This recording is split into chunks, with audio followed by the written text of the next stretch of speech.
Durga. Batu-batu napa, Nggir? Iki katon Begawan Durna karo Padhe Sengguni. Inggih nalika semana ndak utus supaya isa mboyong marang Begawan Sabdawala. Ujaring Biyung Durga, nggonku bakal mangan bocah Sukerta. Dina samengko luwih becik mangan marang pandhita ingkang lagi kondhang kaluka. Ya kuwi kang aran Begawan Sabdawala. Lah kok malah dadi iki padha sowan ana ing papan kene. Oh, lho nyuwun pangapunten. Bu kulon. Anggen jeneng andika duta dhateng pun Begawan Durna dinten sak mangke cabaring damel. Nyatanipun Begawan Sabdawala menika digdaya sekti kalintang jayaning perang.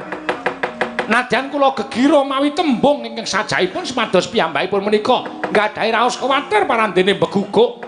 Mboten purun kaboyong lan mboten saged kula pasrahaken dhateng jengandika pukulun Bathara Kala. Sabab cantrik-cantrikipun Sabdawala menika sajaipun ugi wujude satriya ingkang debya Surasekti kalintang jayaning perang. Mila kula sumanggaaken menawi ngantos kula ngajengaken para sata Kurawa tan wurunga namung gedhabiah kakehan cacah ngreda tanpa guna. Mila menawi paduka pukulun kepareng badhe anedha utawi andhar dhateng Begawan Sabdawala. Kula sumanggaaken supados damel srana pangreka daya paduka piyambak pukulun. La dalah. Wola. Mindho gawe ora sepisan dadi nggone ngutus marang Begawan Durna apa dene Padhe Sengguni. Biyung Durga aku njaluk iku pertikele Biyung Permoni. Tobat.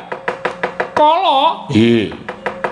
Yen to kowe butuh kepengin mangan daginging Sabdawala, saya enak lan saya mirasa nggon mung ngrasakake daging Sabdawala, lamun kowe bisa mbudidaya ning Sabdawala.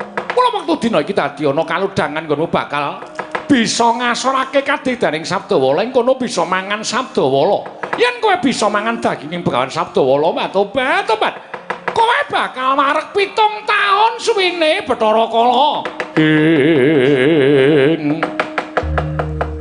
Cumanggah anggro sesumbar lindhu